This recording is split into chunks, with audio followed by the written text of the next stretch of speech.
motivos. Finalmente sabemos también que el destino de las mujeres en aquel entonces era o el matrimonio, o el convento, o ser descastadas. Pero si una mujer vivía sin la protección de un hombre, pues entonces ya se la achacaba lo peor y era más fácil. Y entonces, bueno, casi pasaban, ¿no? Así que bueno, la vida en el interior de un convento también tenía sus beneficios. Por pronto se casaban con un esposo virtual en lugar de soplarse a un marido que a lo mejor tenía la dentadura podrida, ¿no? Entonces, no le gustaba el vino. sí, y eran dueñas de su tiempo, ellos seguían una cierta disciplina que era bastante laxa. Todos sabemos que dependiendo del convento era la disciplina. El de Jesús María era muy tranquilo. Y había también diferencias, aunque era el convento lo que hoy llamaríamos las niñas bien. Había niñas más bien que otras, entonces unas tenían casitas particulares dentro del interior del claustro y otras vivían en celdas en el cuerpo principal del convento. Ella al principio comparte con las hijas de Faguaga, que después se convierte en marqués del Apartado, la casa de ellas, y bueno, finalmente posteriormente ya logra un espacio propio y que medios no le faltaban, ¿no? En fin, es muy interesante. Bueno, acaba sus días al interior del convento. Esto es para ilustrar la costumbre.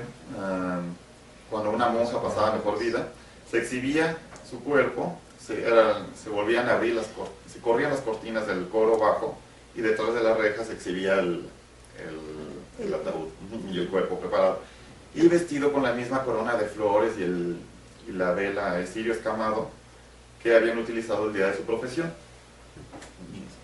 Bueno, esto es, de hecho, no es una monja, esto es la Virgen del Tránsito. Me permitía jalar esta imagen es del Monasterio de las Reales Descalzas en Madrid, pero me encanta porque ilustra esta costumbre, cómo se les tendía a las monjas de la sociedad.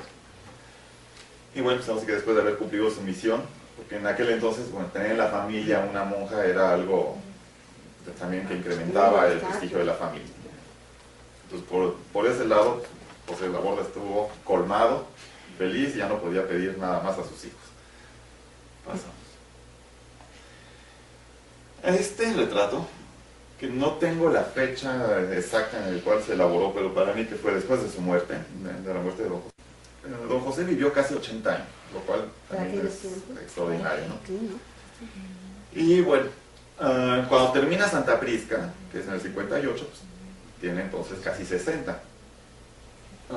Después de terminar Santa Prisca, él queda realmente con todos sus recursos comprometidos. Durante 5 años no le puede pagar al arquitecto que hizo su casa, le queda debiendo una hipoteca de 5,000 pesos, o sea, realmente rascando el fondo de los cajones, porque ya para ese entonces la venta de San Ignacio ya se agotó. Entonces, aunque recibe unos cuantos, así que rascando las migajas que van quedando, pero ya se está sintiendo en aprieto. Quiere seguir sosteniendo todas las obras que tiene echadas a andar, y para eso, bueno, no hay otros recursos sino seguir buscando minas. Y él, les recuerdo que no era un descubridor de minas, él no tenía ese talento de andar realmente por el llano y descubrir, mira, aquí debe haber, sino que era rescatar minas antiguas. ¿Qué hace en ese momento? Bueno, después de unos negocios en colaboración con el conde de Regla en Real del Monte, que no le va muy bien porque ahí tienen diferencias, creo que es menos de un año lo que están asociados, decide ir más lejos y probar suerte. ¿Ahora dónde? Pues en Zacatecas, que era realmente todo una odisea llegar en aquel entonces hasta allá, y más al lomo de mula, ya a los 60 y tantos años. Pero antes de dirigirse a Zacatecas, donde ya se sabía que había ricas minas que habían quedado fuera de servicio, el primero, estamos hablando de aquí ya de 1768, en ese entonces ya tenemos un nuevo virrey, el Marqués de Juan, tenemos un nuevo gobierno que impone las reformas borbónicas, y está también presente en México un visitador, José de Gálvez, que viene a apretar las tuercas y a incrementar también los envíos de plata hacia España. ¿Cómo se logra eso? Bueno, don José habla con el visitador y dice, bueno, la única manera es apoyar a los mineros, y para ello necesitamos, para empezar, facilidades para eliminar impuestos sobre el mercurio. El mercurio es un elemento indispensable para poder procesar el mineral, que en aquel entonces ya se estaba acumulando en los patios de molienda sin poderlo tratar porque era escaso y no lo podían importar por los derechos exorbitantes que había que pagar. Bueno, el visitador, después de escuchar las razones de don José, de la razón, los exime de impuestos. Total, que ya con esas ventajas en la bolsa, ya se lanza a Zacatecas, pero de todos modos necesitaba algo de dinero para invertir y echar a andar el proyecto. No es tan fácil como llegar y sí con brillantes ideas, sino que bueno, implica un costo, los malacates, la gente, los peones y demás. Y necesita reunir 200,000 pesos, que es de aquel entonces. Y bueno, sí, 200,000 pesos es básicamente, la iglesia de Santa Prisca costó 300,000. Entonces, bueno, estamos hablando de mucho dinero. Logra reunir la mitad, 100,000, de préstamos de otros mineros de la época, ¿no? Y de comerciantes. El gremio de los comerciantes que maneja entonces Manuel Aldaco le hace un préstamo importante.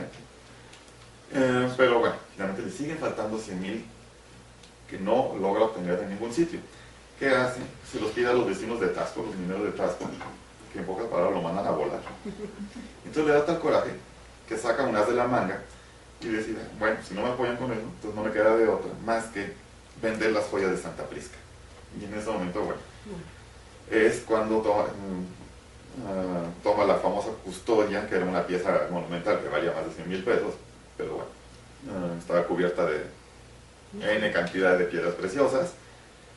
Por cierto, hay anécdotas en torno a unos de los diamantes que cubren la custodia, que supuestamente le había mandado un amigo desde Brasil, porque a la hora de irse de Francia a América venía con otro